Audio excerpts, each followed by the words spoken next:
Good morning. It's a pleasure to welcome Federica Mogherini here in Jerusalem again, this time as the representative of the European Union for Foreign Affairs and Security Policy.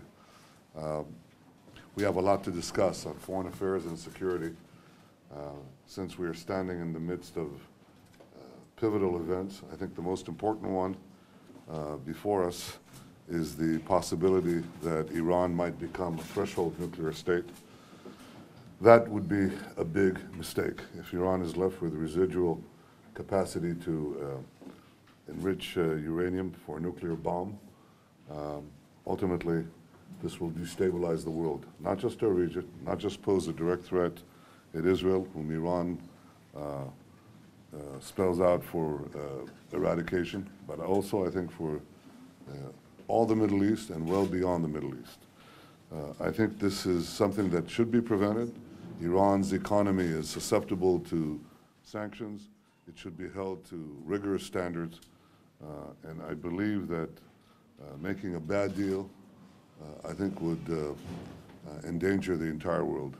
Better no deal than a bad deal that leaves Iran with the capacity to enrich uranium for a nuclear bomb. The second challenge that we all face is the jihadist tide coming from the other side of militant Islam, that is militant Shiites led by Iran, who are working through proxies such as Hezbollah or the Houthi in Yemen and elsewhere, and of course backing also Sunnis, militant Sunnis like Hamas, who are attacking Israel. I think that it's very, very important to prevent the expansion of ISIS, to roll it back. I think it's eminently possible. I applaud the efforts of the international community. And I think the battle against ISIS should not come at the expense of the efforts to prevent Iran from acquiring nuclear weapons. Both of them should be pursued independently and not linked to one another. It's important that neither side in the militant Sunni-Shiite divide gets an advantage. And certainly it's important that none of them, neither side gets nuclear weapons. That would be a departure in history. I have to say that we are welcoming you at the time when militant Islamic incitement is trying to fan violence in Israel, and especially in Jerusalem, and especially on the Temple Mount, with the effort of changing the status quo on the Temple Mount. Temple Mount is the site of the Jewish temple. It's the site of the Al-Aqsa Mosque. It's close to the sites of holy sites of Christianity, and we are committed to maintaining the status quo for religious access to all faiths.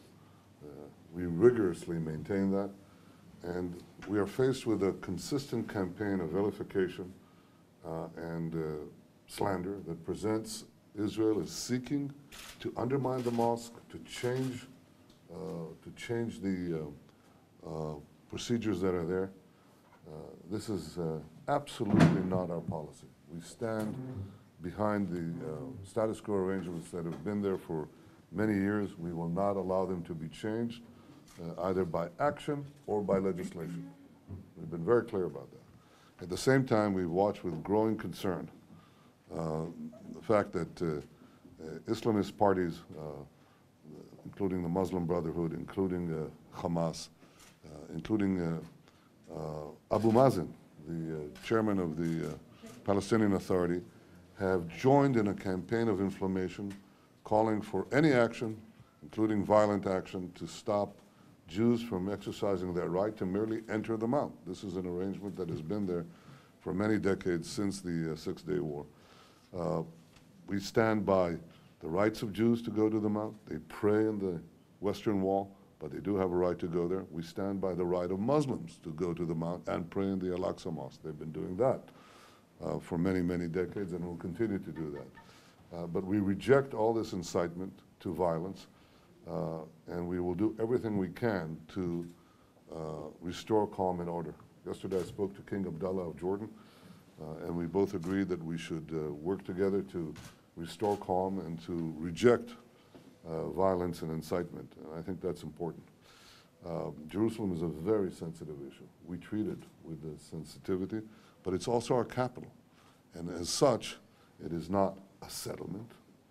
The neighborhoods in which we are living, Jews are living, and we've been building, have been there for close to 50 years by successive Israeli governments.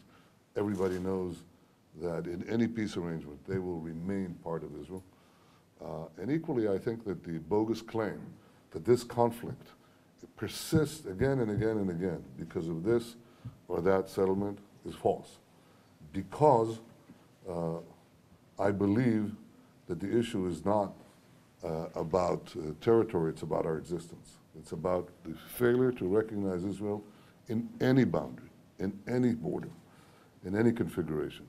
That was and remains the core of this conflict. That is the persistent refusal to recognize that the Jewish people have a right to a state of their own. Palestinians expect us to recognize that they have a right to a state of their own, yet they say to the Jewish people who've been here for close to 4,000 years from the time of Abraham, you do not have a right for a state of your own. That's absurd. To accord, as some European countries have, to accord recognition to a Palestinian state without demanding an equal recognition on their part to the nation state of the Jewish people is irresponsible.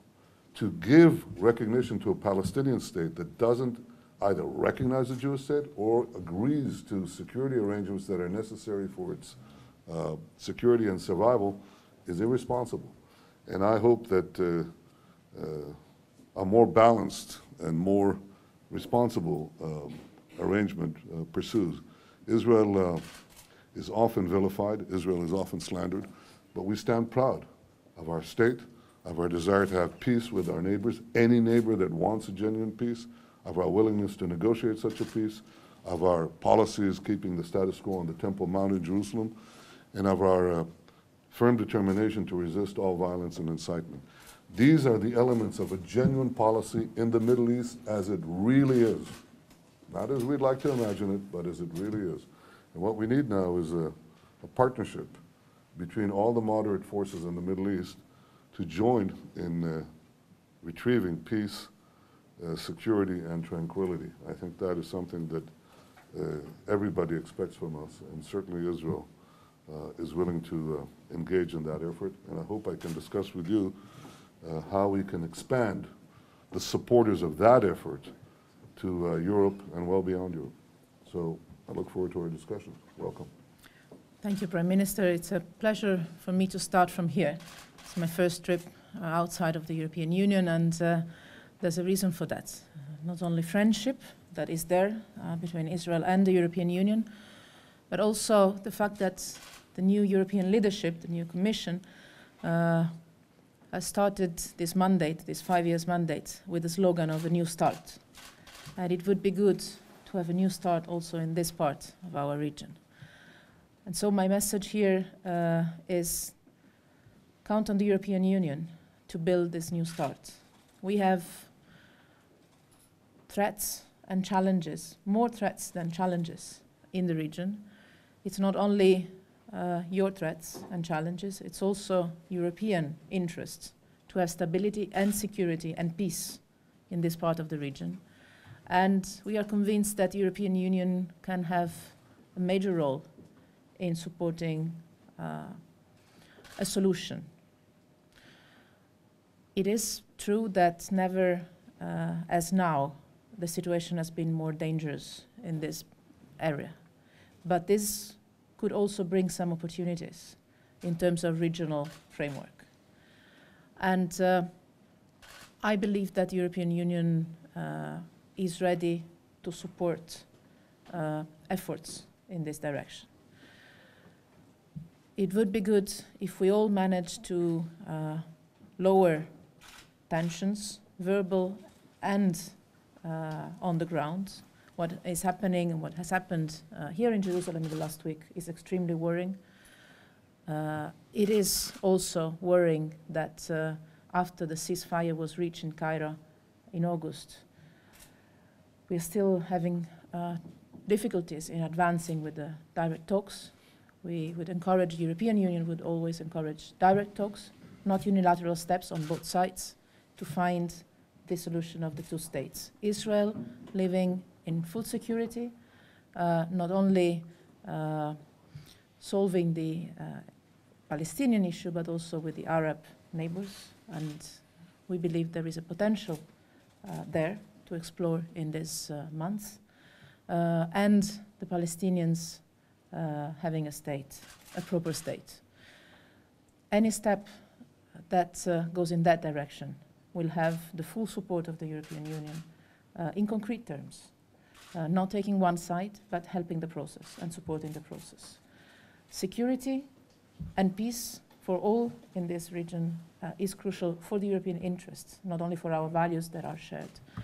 And I'm also looking forward to a fruitful discussion, but especially for working together in the coming years. Thank you. Thank you very much. Thank you. Thank you.